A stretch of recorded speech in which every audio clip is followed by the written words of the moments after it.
Hello students, మనం daily Hindu news analysis అనేది start చేసాం ఈ మధ్య.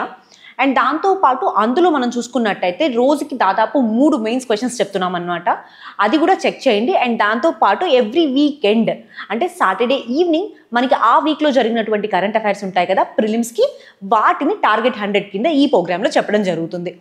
సో ఫస్ట్ ఆఫ్ ఆల్ మనం ఈ వీక్ కరెంట్ అఫైర్స్ చూద్దాము. ఫస్ట్ వచ్చేటప్పటికి ఎల్డర్స్ గ్రూప్ అని చెప్పేసి అది న్యూస్లో ఉందన్నమాట. అసలు ఈ ఎల్డర్స్ గ్రూప్ అంటే ఏంటి? ఇక్కడ మనం చూసుకున్నట్టయితే ఈ గ్రూప్ ఫుల్ ఫామ్ వచ్చేటప్పటికి elders group for states women and states men అని పిలుస్తారు. అదే ఈ ఎల్డర్స్ గ్రూప్. సో ఇక్కడ మనం చూసుకున్నట్టయితే ఈ గాజాలో జరుగుతున్నటువంటివి ఏవైతే ఉన్నాయో దాన్ని జీనోసైడ్ అని చెప్పి ఎల్డర్స్ గ్రూప్ పిలవడం జరిగింది. అందుకని చెప్పి ఈ ఎల్డర్స్ గ్రూప్ ఏదైతే ఉందో అది న్యూస్లో ఉంది. సో ఫస్ట్ ఆఫ్ ఆల్ దీని యొక్క ఆరిజిన్ చూసుకున్నట్టయితే 2007లో దీన్ని స్టార్ట్ చేయడం జరిగింది. ఎవరు ఫౌండ్ చేశారు? నెల్సన్ మండేలా గారు ఫౌండ్ చేశారనమాట దీన్ని 2007లో. సో ఇందులో ఎవరెవరు ఉంటారంటే గ్లోబల్ లీడర్స్ ఉంటారు. ఇది ఒక ఇండిపెండెంట్ గ్రూప్, కానీ ఇందులో ఉండేటువంటి మెంబర్స్ ఎవరు అంటే గ్లోబల్ లీడర్స్ ఉంటారనమాట. వీళ్ళ యొక్క విజన్ ఏంటి అంటే ఈ గ్రూప్ యొక్క విజన్ ఏంటి అని చూసుకున్నట్టయితే peace, justice, human rights and sustainable planet అందరికీ దక్కాలి అనేటటువంటి ఉద్దేశంతో ఈ గ్రూప్ని వీళ్ళు తీసుకురావడం జరిగింది. సో ఇందులో ఏంటి అంటే ఈ గ్లోబల్ లీడర్స్ ఎవరైతే ఉంటారో వాళ్ళు ప్రైవేట్ డిప్లొమసీ ద్వారా ఎంగేజ్ అవుతూ ఉంటారనమాట. అండ్ ఇంకా మనం చూసుకున్నట్టయితే ఇందులో డోనర్స్ అండ్ జనరల్ సపోర్టర్స్ ఉంటారు. ఇది ఎల్డర్స్ గ్రూప్ యొక్క టాపిక్. నెక్స్ట్ చూసుకున్నట్టయితే శ్రేష్ఠ ఇనిషియేటివ్. రీసెంట్గా యూనియన్ హెల్త్ మినిస్టర్ ఈ శ్రేష్ఠ ఇనిషియేటివ్ తీసుకొచ్చారు. శ్రేష్ఠ ఇనిషియేటివ్ ఎందుకు అంటే డ్రగ్ డెలివరీస్ ఉంటాయి కదా, అంటే ఏంటి టాబ్లెట్స్ కానివ్వండి, టానిక్స్ కానివ్వండి, ఇవన్నీ వీటి యొక్క క్వాలిటీ కోసం అని చెప్పి దాన్ని మానిటర్ చేయడానికి ఈ స్టేట్ డ్రగ్ రెగ్యులేటరీ సిస్టమ్స్ ఉంటాయి కదా వాటిని మానిటర్ చేయడానికి తీసుకొచ్చిందే ఈ శ్రేష్ఠ ఇనిషియేటివ్. శ్రేష్ఠ యొక్క ఫుల్ ఫామ్ ఏంటి? State health regulatory excellence index అని చెప్పనమాట. సో ఇండెక్స్లో మొత్తం 5 పారామీటర్స్ ఉంటాయి. ఫర్దర్గా చూద్దాము. సో దీన్ని ఫస్ట్ ఆఫ్ ఆల్ ప్రపోజ్ చేసింది ఎవరు అంటే CDSCO, అంటే ఎవరు? Central drug standard control organization వాళ్ళు. మేజర్ ఎయిమ్ వచ్చేటప్పటికి ఈ డ్రగ్ డెలివరీ సిస్టమ్స్ ఉంటాయి కదా అందులో ఇంప్రూవ్మెంట్స్ తీసుకురావడానికి, క్వాలిటీని ఇంప్రూవ్ చేయడానికి and drug safety and quality standards ensure అయ్యేటట్టుగా ఉండేటట్టే దీని యొక్క మేజర్ ఎజెండా. సో ఒక్కసారి మనకి 5 కీ థీమ్స్ బేస్ మీద ఉంటాయన్నాం కదా. ఏంటివి అవి? Indices, human resources, infrastructure, licensing. So ఇవన్నీ కీ థీమ్స్గా ఉంటాయి ఈ శ్రేష్ఠ ఇండెక్స్లో ఉన్నటువంటి ఇనిషియేటివ్లో. Okay, next Apaar ID. రీసెంట్గా CBSE ఈ అపార్ ఐడిని కొన్ని క్లాసెస్కి మ్యాండేటరీ అని చెప్పేసి చెప్పిందనమాట. ఆ క్లాసెస్ ఇంపార్టెంట్ కాదు, కానీ అసలు అపార్ ఐడి అంటే ఏంటి అనేది తెలుసుకోవాలి. ఇది ఒక 12 డిజిట్ యూనిక్ ఐడెంటిఫికేషన్ నెంబర్. ఇది స్టూడెంట్స్కి ఇవ్వడం జరుగుతుంది అనమాట. ఫస్ట్ అపార్ అంటే ఏంటి? Automated permanent academic account registry. ఏంటది? ఆటోమేటెడ్ పర్మనెంట్ అకాడమిక్ అకౌంట్ రిజిస్ట్రీని అపార్ అని పిలుస్తాము. ఒక్కసారి మనం అపార్ ఐడి గురించి చూసుకున్నట్టయితే 1 నేషన్ 1 స్టూడెంట్ ఐడి అనేటువంటి కాన్సెప్ట్ కింద ఈ అపార్ ఐడిని తీసుకొచ్చారనమాట. అంటే ఇండియాలో ఉన్నటువంటి స్టూడెంట్స్ ఎవరైతే ఉంటారో ప్రతి స్టూడెంట్కి ఒక యూనిక్ ఐడి అనేది ఉండాలి. అండ్ దానివల్ల వాళ్ళ సర్టిఫికేట్స్ కానివ్వండి, వాళ్ళ ఏవైనా చేసినటువంటి కోర్సెస్ కానివ్వండి, వాటన్నిటి రిజిస్ట్రీ అపార్ ఐడిలో ఉంటుందన్నమాట. అండ్ ఇంకా మనం చూసుకున్నట్టయితే నేషనల్ ఎడ్యుకేషన్ పాలసీ 2020 కింద వచ్చినటువంటి ఐడియా అండ్ దాంతో ఎలైన్ అయి ఉంటుంది. ఏ మినిస్ట్రీ కింద ఉంటుంది? యూనియన్ మినిస్ట్రీ ఆఫ్ ఎడ్యుకేషన్ వాళ్ళు దీన్ని లాంచ్ చేయడం జరిగిందనమాట. 2024-25 నుంచి స్కూల్స్లో దీన్ని లాంచ్ చేశారు. ఇంకా మనం చూసుకున్నట్టయితే ఇది ఒక 12 డిజిట్ ఐడి. మనం చెప్పాం కదా ఎవ్రీ స్టూడెంట్కి ఒకటి ఉంటుంది. సో వాళ్ళ అకాడమిక్ అచీవ్మెంట్స్ ఏవైతే ఉంటాయో అవన్నీ ఒక ప్లేస్లో ఉంటాయి. సో ఇది అపార్ ఐడి. నెక్స్ట్ చూసుకున్నట్టయితే పుష్ అండ్ పుల్ ట్రాన్సాక్షన్స్. రీసెంట్గా న్యూస్ ఏంటి అంటే ఈ పుల్ ట్రాన్సాక్షన్స్ని కొంత టైం తర్వాత ఆపేయబోతున్నారు అని చెప్పేసి చెప్పడం జరిగిందనమాట. సో ఫస్ట్ ఆఫ్ ఆల్ యూపీఐలో ఈ NPCI ఆపరేట్ చేసేటటువంటి యూపీఐలో, NPCI అంటే ఏంటి అనేది మీరు కింద కామెంట్ సెక్షన్లో చెప్పండి. సో ఈ NPCI ఆపరేట్ చేసేటటువంటి యూపీఐలో 2 రకాల ట్రాన్సాక్షన్స్ ఉంటాయి. ఒకటి పుష్ ట్రాన్సాక్షన్స్ అంటాము, ఇంకోటి పుల్ ట్రాన్సాక్షన్స్ అంటాము. First of all push transactions అంటే ఏంటి? ఇక్కడ పుష్ ట్రాన్సాక్షన్స్ అంటే ఏంటి అంటే ఫర్ ఎగ్జాంపుల్ మీరు ఒక కూరగాయలు కొనడానికి వెళ్ళారు. అక్కడ ఒక QR కోడ్ ఉంటుంది. ఆ QR కోడ్కి మనం స్కాన్ చేసేసి డబ్బులు పే చేస్తాం కదా, అది పుష్ ట్రాన్సాక్షన్. అంటే మనం స్కాన్ చేసేది, మనం చేసేవన్నీ వచ్చేటప్పటికి మనకి పుష్ ట్రాన్సాక్షన్ కింద ఉంటాయన్నమాట. ఇప్పుడు పుల్ ట్రాన్సాక్షన్స్ అంటే ఏంటి? కొన్నిసార్లు మనం చూసుకున్నట్టయితే మన అకౌంట్ బ్యాంక్ అకౌంట్ నెంబర్ కానివ్వండి, డీటెయిల్స్ కానీ ఇస్తే వాళ్ళు మనకి మనీ కావాలి అనేటటువంటి రిక్వెస్ట్ వస్తుంది. ఆ రిక్వెస్ట్ని యాక్సెప్ట్ చేస్తే మనకి మనీ వెళ్ళిపోతాయి అనమాట. అలాంటి వాటిని పుల్ ట్రాన్సాక్షన్స్ అంటారు. ఈ పుల్ ట్రాన్సాక్షన్స్ వల్ల ఫ్రాడ్స్ ఎక్కువైపోతున్నాయని చెప్పేసి రీసెంట్గా మన మొబైల్ ఫోన్ స్కామ్స్ చూసినట్టయితే చాలా వరకు ఈ పుల్ ట్రాన్సాక్షన్స్ ద్వారానే అయిపోతాయి అనమాట. సో ఇలాంటి స్కామ్స్ అని ఎక్కువ జరుగుతున్నాయని చెప్పేసి ఈ పుల్ ట్రాన్సాక్షన్స్ని ఆపేద్దామని చెప్పేసి ప్లాన్ చేస్తున్నారు. సో ఇది push and pull transactions. Next వచ్చేటప్పుడు ఇడియోనెల్లా సకైనెస్. సో రీసెంట్గా జపాన్లో దీన్ని కనుక్కోవడం జరిగింది. ఇదేంటి అంటే ఈ యొక్క ఆర్గానిజం ఏదైతే ఉందో ఇది పెట్ బాటిల్స్ ఉంటాయి కదా, అంటే ఏంటి పాలిఎథిలిన్ టెర్పాంథలేట్. సో బేసిక్గా పెట్ అనగానే ఈ పాలిఎథిలిన్ ఏదైతే ఉంటుందో, ప్లాస్టిక్ ఏదైతే ఉంటుందో దాన్ని డైజెస్ట్ చేసుకునే ఎబిలిటీ ఉన్నటువంటి ఆర్గానిజమ్స్. సో దీనివల్ల ఏంటి అంటే ప్లాస్టిక్ వేస్ట్ మేనేజ్మెంట్లో కానివ్వండి, ప్లాస్టిక్ రెమిడియేషన్లో కానీ యూజ్ అవుతుంది అనమాట. సో ఒక్కసారి ఈ ఆర్గానిజం గురించి చూసుకుంటే ఇది ఒక బ్యాక్టీరియం. ఇది జపాన్ దగ్గర ఒక ప్లాస్టిక్ బాటిల్ రీసైక్లింగ్ ఫెసిలిటీ దగ్గర కనిపించింది మనకి. సో బేసిక్గా ఇవి స్పెషలైజ్డ్ ఎంజైమ్స్ ప్రొడ్యూస్ చేస్తాయి అనమాట వాటి స్టమక్లో. సో దానివల్ల ఇవి ప్లాస్టిక్ తిన్నా సరే ఇవి డైజెస్ట్ అయిపోతాయి అండ్ బ్రేక్ డౌన్ అయిపోతాయి. సో ఇది ఫర్దర్గా మనం ఎక్కడ వాడుకోవచ్చు, circular economy, plastic biodegradation systems. So వీటిల్లో ఈ డ్యూరల్ అని వాడుకునే అవకాశం ఉంటుంది. నెక్స్ట్ వచ్చేటప్పటికి ఇండియా సెమీ కండక్టర్ మిషన్. ఇందులో మనం చూసుకున్నట్టయితే రీసెంట్గా కొన్ని సెమీ కండక్టర్ ఫెసిలిటీస్ని యూనియన్ గవర్నమెంట్ అప్రూవ్ చేయడం జరిగింది. ఒకసారి ఇండియా సెమీ కండక్టర్ మిషన్ కింద చూద్దాం. సో ఇది ఎప్పుడు అప్రూవ్ చేశారు? 2021లో అప్రూవ్ చేశారు. ఓవర్ ద అవుట్లెట్ 76,000 crore రూపీస్తో దీన్ని అప్రూవ్ చేయడం జరిగింది.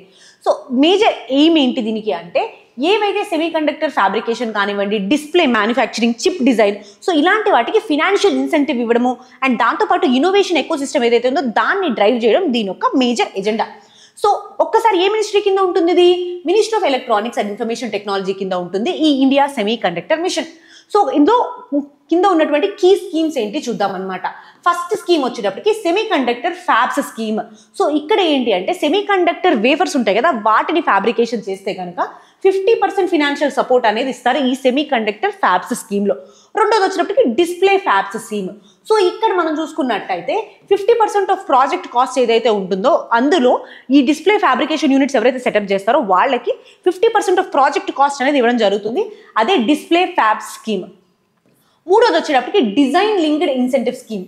సో ఇక్కడ ఏంటి అంటే సెమీ కండక్టర్ డిజైన్ కానీ లేకపోతే ఆ చిప్ డిజైన్ కానివ్వండి, ఈ మైక్రో స్మాల్ మీడియం ఎంటర్ప్రైజెస్ ఎవరైతే చేస్తారో వాళ్ళకి ఫినాన్షియల్ ఇన్సెంటివ్స్ అనేది ఇవ్వడం జరుగుతుంది.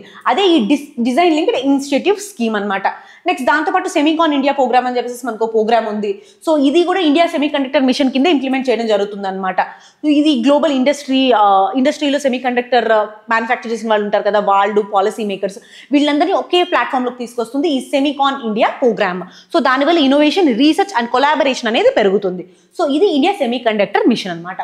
నెక్స్ట్ చూసుకున్నట్టయితే రీసెంట్గా మనకి పార్లమెంట్ ఇండియా పోర్ట్స్ బిల్ని పాస్ చేసింది, ఇండియా పోర్ట్స్ బిల్ 2025. సో ఇది ఏ బిల్ని రీప్లేస్ చేస్తుంది? ఇండియన్ పోర్ట్స్ యాక్ట్ 1908ని రీప్లేస్ చేస్తుంది. ఒక్కసారి కీ హైలైట్స్ చూద్దాం ఈ బిల్కి.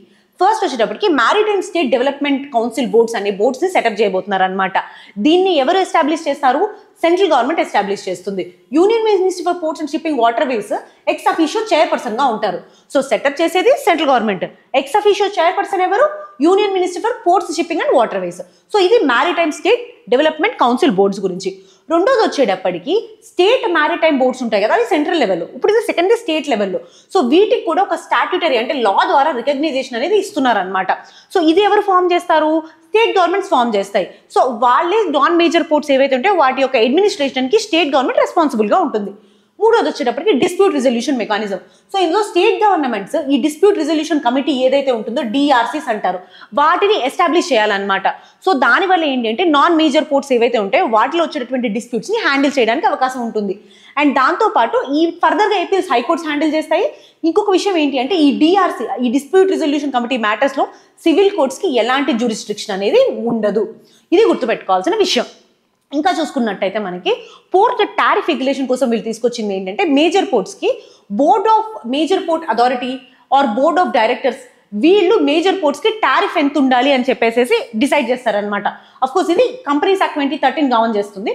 ఫర్ నాన్ మేజర్ పోర్ట్స్ ఇది స్టేట్ మ్యారిటైమ్ బోర్డ్స్ అనేవి ఫిక్స్ చేస్తాయి. ఇది పోర్ట్ టారిఫ్ విషయంలో చూసుకుంటే.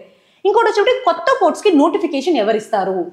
ఫస్ట్ ఆఫ్ ఆల్ వచ్చేటప్పటికి స్టేట్ గవర్నమెంట్ యొక్క సలహాతో సెంట్రల్ గవర్నమెంట్ ఈ కొత్త పోర్ట్స్కి నోటిఫికేషన్ కానివ్వండి, ఉన్న పోర్ట్ ఏరియా ఏదైతే ఉంటుందో దాని యొక్క ఆల్టరేషన్ కానీ చేయగలుగుతుంది. ఇంకోటి వచ్చేటప్పటికి మెగా పోర్ట్స్గా ఎవరు క్లాసిఫై చేస్తారు ఒక పోర్ట్ని మెగా పోర్ట్ అని చెప్పేసి? సెంట్రల్ గవర్నమెంట్ ఒక స్పెసిఫిక్ క్రైటీరియా ఇస్తుందన్నమాట. ఇలా ఉంటే మెగా పోర్ట్ అని చెప్పొచ్చు అని చెప్పేసి, అది కూడా with consultation with the states. So central government ఇచ్చినటువంటి క్రైటీరియా వల్ల మనం మెగా పోర్ట్స్గా క్లాసిఫై చేస్తాము. ఇంకోటి వచ్చేటప్పటికి environment and safety compliance. So ఇంటర్నేషనల్గా మ్యార్పోల్ అని చెప్పేసి, బ్లాస్ట్ వాటర్ మేనేజ్మెంట్ కన్వెన్షన్ అని చెప్పేసి ఇంటర్నేషనల్ కన్వెన్షన్స్ అనమాట. మ్యారిటైమ్ సెక్టర్లో పొల్యూషన్ రాకుండా కాపాడేటటువంటి గైడ్ లైన్స్ ఫామ్ చేసేటటువంటి కన్వెన్షన్స్ ఇవి. సో వాటికి ఎదేరయ్యి ఉండాలి. నెక్స్ట్ వచ్చేటప్పటికి mines and minerals development and regulation amendment bill 2025 introduced in Lok Sabha. So recent గా mines and minerals development bill ని మనం ఇంట్రడ్యూస్ చేశాము. సో ఇది నేషనల్ క్రిటికల్ మినరల్ మిషన్ కింద వచ్చినటువంటి ఆబ్జెక్టివ్ అనమాట.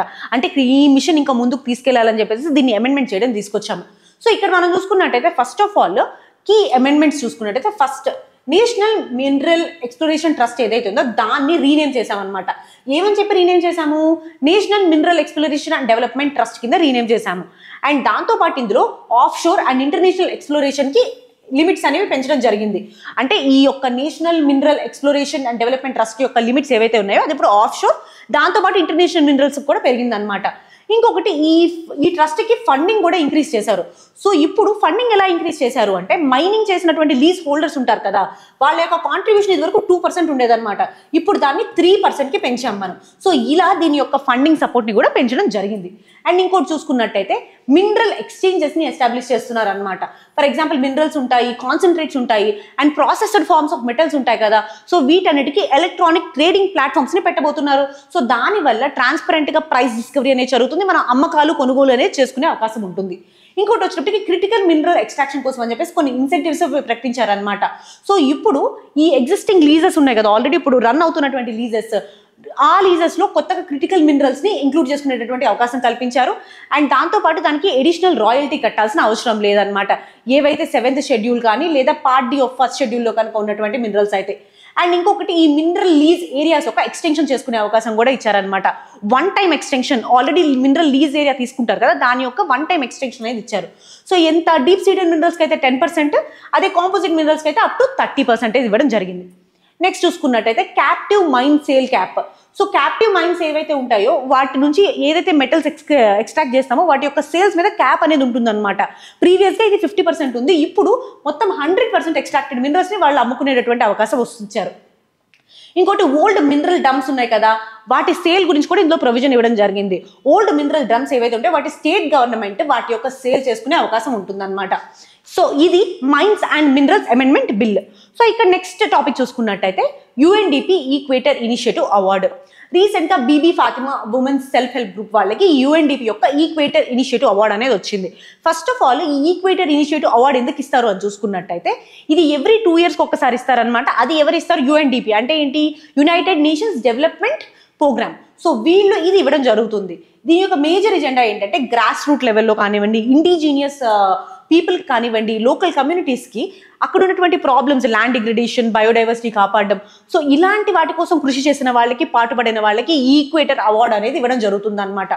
సో ఇక్కడ ఫస్ట్ దీన్ని బయోడైవర్సిటీ కన్జర్వేషన్కి నోబెల్ ప్రైజ్ అని కూడా చెప్తారు, అంత విశిష్టమైన ప్రైజ్ ఇది.